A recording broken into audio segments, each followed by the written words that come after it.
স্বামীজির আমার ভারত অমর ভারত থেকে পাঠ করছি। অঙ্কুশ্রী শাসমল, একাদশ শ্রেণী, পৃষ্ঠা সংখ্যা 145। চতুর্দিকে অন্ধকার যতই ঘনিয়ে আসে, উদ্দেশ্য ততই নিকটবর্তী হয়, ততই জীবনের প্রকৃত অর্থ, জীবন যে স্বপ্ন, তা পরিস্ফুট হয়ে ওঠে। কেন যে মানুষ এটা বুঝতে পারে না, তাও বোঝা যায়। তারা যে কেবলই চেষ্টা করে এসেছে যা অর্থহীন, তার মধ্যে থেকে অর্থ খুঁজে নিতে। সবই ক্ষণিক, সবই পরিবর্তনশীল, এইটুকু নিশ্চয়ই জেনে জ্ঞানী ব্যক্তি সুখ দুঃখ ত্যাগ করে জগৎ বৈচিত্র্যের সাক্ষী মাত্র রূপে অবস্থান করেন, কোনো কিছুতে আসক্ত হন না। জয় স্বামীজি। স্বামীজির আমার ভারত অমর ভারত থেকে পাঠ করছি। রনি মান্না, দ্বাদশ শ্রেণী, পৃষ্ঠা সংখ্যা ৭৯। ভারতীয় ভক্তি পাশ্চাত্য দেশের ভক্তির মতো নয়। ভক্তি সম্বন্ধে আমাদের মূল ধারণা এই যে এতে ভয়ের ভাব মোটেই নেই, কেবল ভগবানকে ভালোবাসা। ভক্তির কথা প্রাচীনতম উপনিষদগুলিতে পর্যন্ত আছে। ওই উপনিষদগুলি খ্রিস্টানদের বাইবেল গ্রন্থের চেয়েও অনেক প্রাচীন। সংহিতার মধ্যে পর্যন্ত ভক্তির বীজ আছে। ভক্তি শব্দটিও পাশ্চাত্য শব্দ নয়, বেদমন্ত্রে উল্লিখিত শ্রদ্ধা শব্দ থেকে ক্রমশ ভক্তিবাদের উদ্ভব হয়েছিল। জয় স্বামীজি। স্বামীজির আমার ভারত অমর ভারত থেকে পাঠ করছি।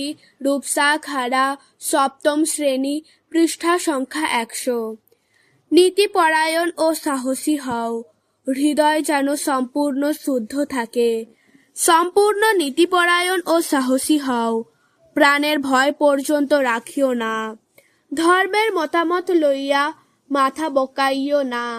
কাপুরুষেরাই পাপ করিয়া থাকে, বীর কখনো পাপ করে না।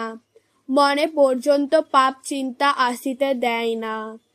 জয় স্বামীজি। স্বামীজির আমার ভারত অমর ভারত থেকে পাঠ করছি। সুহৃদ সামন্ত, একাদশ শ্রেণী, পৃষ্ঠা সংখ্যা 116। যে কোনো অবতারকেই তোমার জীবনের আদর্শ এবং বিশেষ উপাস্য হিসেবে গ্রহণ করতে পারো, এমনকি তাকে সব অবতারের মধ্যে শ্রেষ্ঠ মনে করতে পারো, তাতে কোনো ক্ষতি নেই। কিন্তু শাশ্বত সত্যগুলি যেন তোমার ধর্ম সাধনার অবলম্বন হয়। যে কোনো অবতারই হন না কেন, বেদের সনাতন তত্ত্বগুলির জীবন্ত উদাহরণস্বরূপ বলেই তিনি আমাদের উপাস্য। জয় স্বামীজি।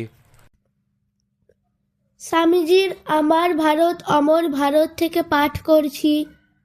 আস্থা চৌধুরী, ষষ্ঠ শ্রেণী, পৃষ্ঠা সংখ্যা 67। 500 পুরুষের সাহায্যে ভারতবর্ষ জয় করতে 50 বছর লাগতে পারে, কিন্তু 500 নারীর দ্বারা মাত্র কয়েক সপ্তাহের মধ্যেই তা সম্ভব। জয় স্বামীজি। স্বামীজির আহ্বান থেকে পাঠ করছি। সানা সাউ, পঞ্চম শ্রেণী, পৃষ্ঠা সংখ্যা 17। দুইটি জিনিস হইতে বিশেষ সাবধান থাকিবে, ক্ষমতা প্রিয়তা ও ঈর্ষা। সর্বদা আত্মবিশ্বাস অভ্যাস করিতে চেষ্টা করো। জয় স্বামীজি। স্বামীজির আমার ভারত অমর ভারত থেকে পাঠ করছি। অঙ্কিত শাসমল, ষষ্ঠ শ্রেণী, পৃষ্ঠা সংখ্যা 144। চাই পূর্ণ সরলতা, পবিত্রতা, বিরাট বুদ্ধি এবং সর্বজয়ী ইচ্ছা শক্তি। এই সকল গুণসম্পন্ন মুষ্টিমেয় লোক যদি কাজে লাগে, তবে দুনিয়া উলট পালট হয়ে যায়। জয় স্বামীজি। স্বামীজির পত্রাবলী থেকে পাঠ করছি। পৃষ্ঠা সংখ্যা 279।